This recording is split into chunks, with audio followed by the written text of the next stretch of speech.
Establecimos la primacía de Pedro, el mandato de Cristo, otorgándole autoridad singular sobre la Iglesia primitiva.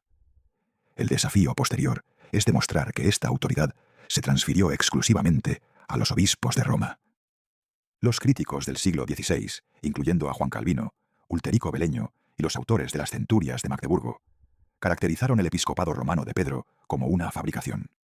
Probar la sucesión petrina requiere un enfoque forense que alinee el registro histórico con el mecanismo teológico del derecho divino. Esta prueba se basa en 4 afirmaciones: la presencia de Pedro, su muerte, su episcopado romano y su permanencia en el cargo hasta el martirio. La permanencia es el requisito específico que establece a Roma como sucesora. La ubicación sola es insuficiente. Papas posteriores residieron en Aviñón y murieron en otros lugares, pero el cargo permaneció anclado a Roma. Si el registro histórico de la permanencia de Pedro en Roma es desacreditado, la reclamación romana de jurisdicción universal pierde su fundamento histórico. La defensa contra esta crítica requiere una síntesis de evidencia arqueológica física y la necesidad teológica de un cargo continuado. Comenzamos con el primer pilar, la presencia.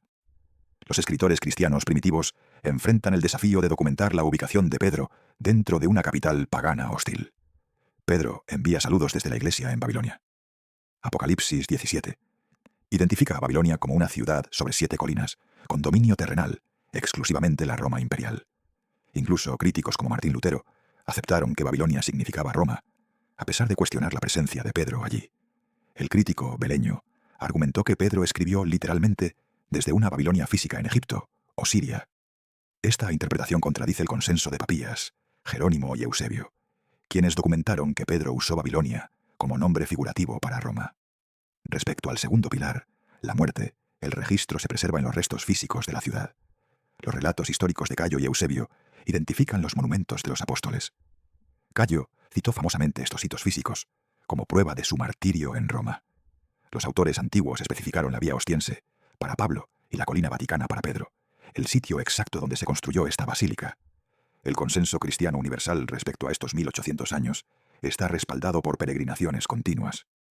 Los escépticos se enfocan en el tercer y cuarto pilar, el episcopado y la permanencia, citando discrepancias en las listas más antiguas de los sucesores de Pedro.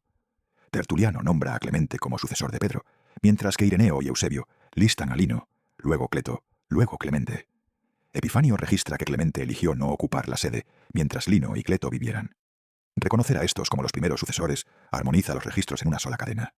El establecimiento final y permanente de Pedro, de su sede en Roma, seguido por su muerte allí, hizo del obispado romano el sucesor de la primacía universal. Debemos distinguir entre la sucesión en sí misma y la razón de la sucesión. La sucesión opera iure divino, es decir, por derecho divino. Esto indica que el cargo de cabeza suprema es un mandato de Cristo, no una invención humana.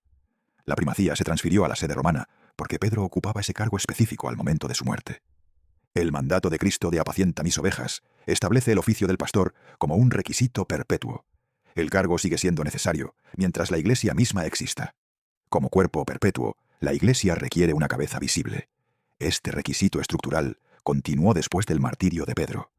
Cristo instituyó el oficio de la primacía, mientras que las acciones históricas de Pedro determinaron que el obispo de Roma ostentaría ese cargo. Si el oficio hubiera cesado a la muerte de Pedro, la Iglesia habría transitado inmediatamente de una monarquía a una aristocracia, un cambio en su gobierno fundacional. La autoridad del pontífice romano se deriva de la institución de Cristo, pero la identificación de esa autoridad con Roma es resultado del episcopado histórico de Pedro. Podemos verificar este modelo observando cómo funcionó la primacía romana en la Iglesia primitiva. La apelación universal proporciona prueba práctica de supremacía. Un juez supremo recibe apelaciones de tribunales inferiores, pero no responde ante nadie superior. Cipriano de Cartago reconoció a Roma como este tribunal definitivo, incluso cuando criticaba a obispos que usaban el proceso para retrasar juicios locales. Los concilios ecuménicos también proporcionan evidencia. Podemos examinar si asambleas como Calcedonia crearon o simplemente reconocieron la autoridad papal. En el concilio de Calcedonia, la asamblea de obispos orientales recibió una carta doctrinal del Papa León. La respuesta del concilio fue: Pedro ha hablado a través de León. Esta declaración reconoce al Papa como el sucesor que porta la autoridad del apóstol.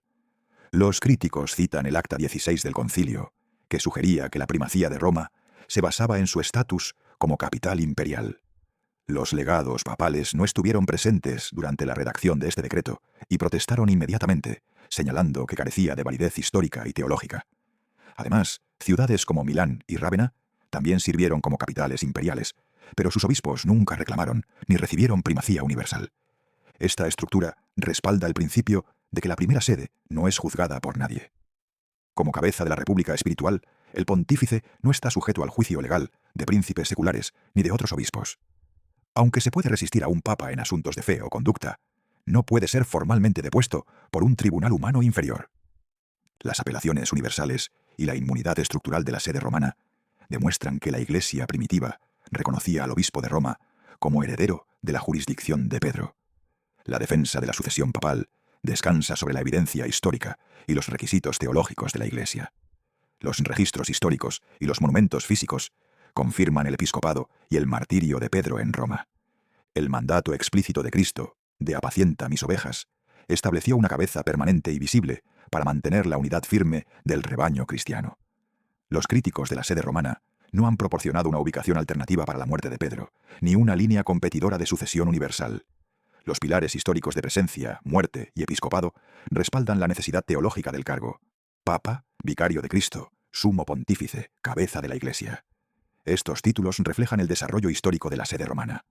El pontífice romano ostenta la supremacía basándose en la jurisdicción establecida por Cristo y el episcopado histórico de Pedro en Roma.